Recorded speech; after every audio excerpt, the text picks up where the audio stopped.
السلام علیکم ورحمۃ اللہ وبرکاتہ۔ آج کا جو ہمارا ٹاپک ہے وہ ہے کلمے، کیونکہ ٹیسٹ میں کلمے کے متعلق سوالات بھی آ چکے ہیں اور آتے رہتے ہیں۔ مثال کے طور پہ کلمے کے میننگ پوچھی جاتی ہے کہ پہلے کلمے کا معنی کیا ہے، پہلے کلمے کا نام کیا ہے، یا کبھی کلمے کے کچھ مختصر سا ایک حصہ لے لیا جاتا ہے، پوچھا جاتا ہے کہ یہ کس کلمے کا حصہ ہے۔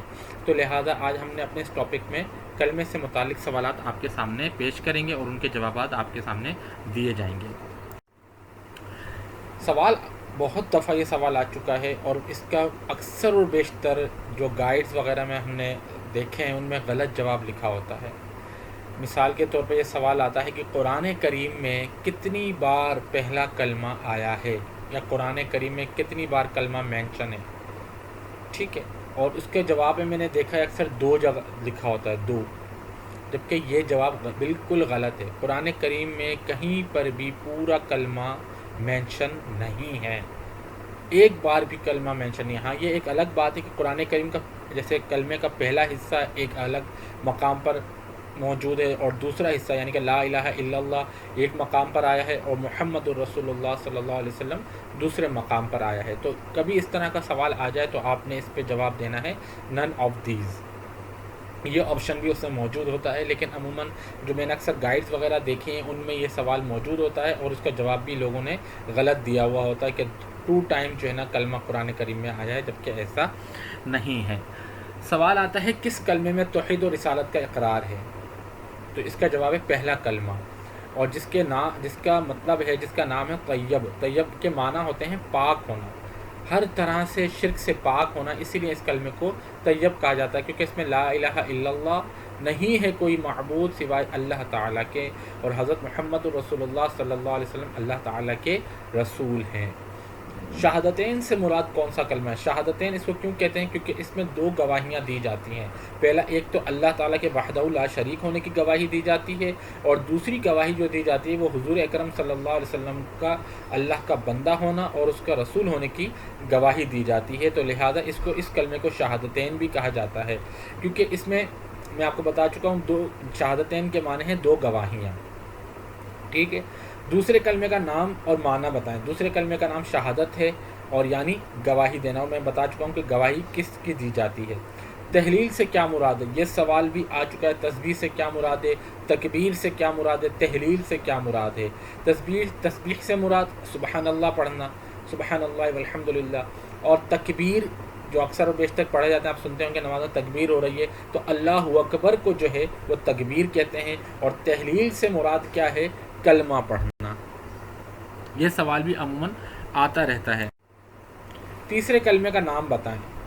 تو تیسرے کلمے کا نام تمجید ہے۔ یہ سوال مختلف زاویوں سے آپ کے سامنے آتا رہتا ہے۔ تمجید کس کلمے کا نام ہے، یا تمجید کس کلمے کو کہا جاتا ہے، اور اس کے معنی ہیں بزرگی کے ہیں۔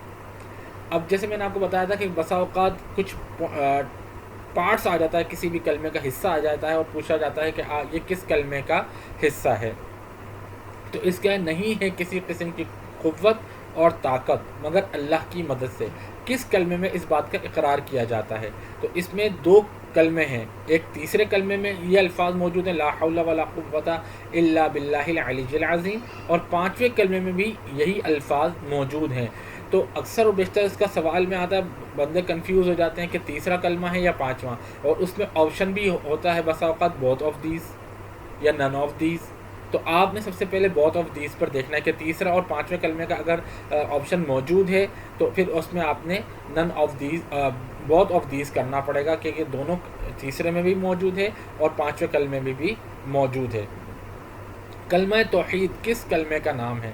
کلمہ توحید 4تھے کلمے کا نام ہے، جس کے معنی ہے اکیلا ہونا، کیونکہ اس میں اللہ تعالیٰ کی وحدانیت کا تذکرہ ہے کہ اللہ ایک ہے اور اسے وہی وحدہ لا شریک ہے، اسے کبھی بھی موت نہیں آئے گی، وہ ہمیشہ سے زندہ ہے اور ہمیشہ زندہ رہے گا۔ اسی طرح سے ایک کلمے کے متعلق سوال آتا ہے، وہ رب جو ہمیشہ سے زندہ ہے اور ہمیشہ زندہ رہے گا، اسے کبھی موت نہیں آئے گی، کس کلمے میں اس عقیدے کا اقرار کیا جاتا ہے؟ تو اس کا جواب ہے 4تھے کلمے میں۔ 5ویں کلمے کا نام بتائیں۔ 5ویں کلمے کا نام ہے استغفار، اور اس کے معنی ہوتے ہیں بخشش طلب کرنا یا توبہ کرنا، ٹھیک ہے۔ کس کلمے میں گناہوں سے توبہ کی جاتی ہے؟ تو اس کا جواب ہے 5ویں کلمے میں، کیونکہ استغفر اللہ ربی من کل ذنب اذنبتہ عمدا او خطأ، اس طرح کر کے یہ الفاظ موجود ہیں۔ کس کلمے میں اس طرح کے الفاظ موجود ہیں؟ اللہ تعالیٰ غیبوں کو جاننے والا ہے، عیبوں کو چھپانے والا ہے اور گناہوں کو بخشنے والا ہے۔ کس کلمے کے الفاظ ہیں؟ یہ الفاظ بھی آپ کو 5ویں کلمے میں ملیں گے۔ چھٹے کلمے کا نام بتائیں۔ چھٹے کلمے کا نام رد کفر ہے۔ رد کے معنی ہوتے ہیں چھوڑ دینا یا اس سے دور ہو جانا، رد کفر جس کے معنی کفر سے توبہ کرنا۔ کس کلمے میں شرک، کفر، غیبت، بدعت، فواحش، بہتان، گناہوں سے توبہ کی جاتی ہے؟ تو اس کا جواب ہے چھٹے کلمے۔ جیسے اگر آپ نے پڑھا ہوگا، اگر آپ کو یاد ہوگا چھٹا کلمہ، تو اللہم انی اعوذ بک من ان اشرک بک شیئا وانا اعلم بہ تبت عنہ وتبرأت من الکفر والشرک والکذب والغیبت والبدعت والنمیمۃ والفواحش والبہتان والمعاصی کلھا واسلمت واقول لا الہ الا اللہ محمد رسول اللہ۔ کس کلمے میں پہلے کلمے کے الفاظ ادا کیے جاتے ہیں؟ تو اس کا جواب ہے چھٹے کلمے آخر میں۔ جیسے میں نے اب بتایا وَأَقُولُ وَأَسْلَمْتُ وَأَقُولُ لَا الہ الا اللہ محمد الرسول اللہ، یہ جو الفاظ ہیں یہ پہلے کلمے کے ہیں جو کہ چھٹے کلمے میں بھی شامل ہیں۔ آج کا ہمارا ٹاپک صرف اتنا ہی تھا، تو میں سمجھتا ہوں کہ یہ وہ سوالات ہیں جو عموماً اکثر و بیشتر آتے رہتے ہیں اور آپ کے سامنے میں نے ان کے جوابات دے دی ہیں۔ ان کو اچھے سے بہتر سے طریقہ یہ ہے کہ ان کلموں کو آپ یاد کریں، ان کے ترجمے آپ یاد کریں اور ان کو انگلش ٹرانسلیشن کے ساتھ یاد کرنے کی کوشش کریں۔ بسا اوقات ایسا ہوتا ہے کہ یہی سوال آپ کے انگلش میں آ جاتے ہیں یا کبھی آپ کے یہ سوالات جو ہے اردو میں آ جاتے ہیں، تو آپ نے اس حوالے سے ان سوالات کے جوابات کو دیکھنا ہے اور ان کلموں کو یاد کرنا ہے۔ ان کلموں کے ساتھ ساتھ ان کے ترجموں کو بھی یاد کرنا آپ کے لیے نہایت ضروری ہے، تو آپ اس کا صحیح طرح سے اس کے جوابات یاد رکھ سکیں گے۔ شکریہ۔ السلام علیکم۔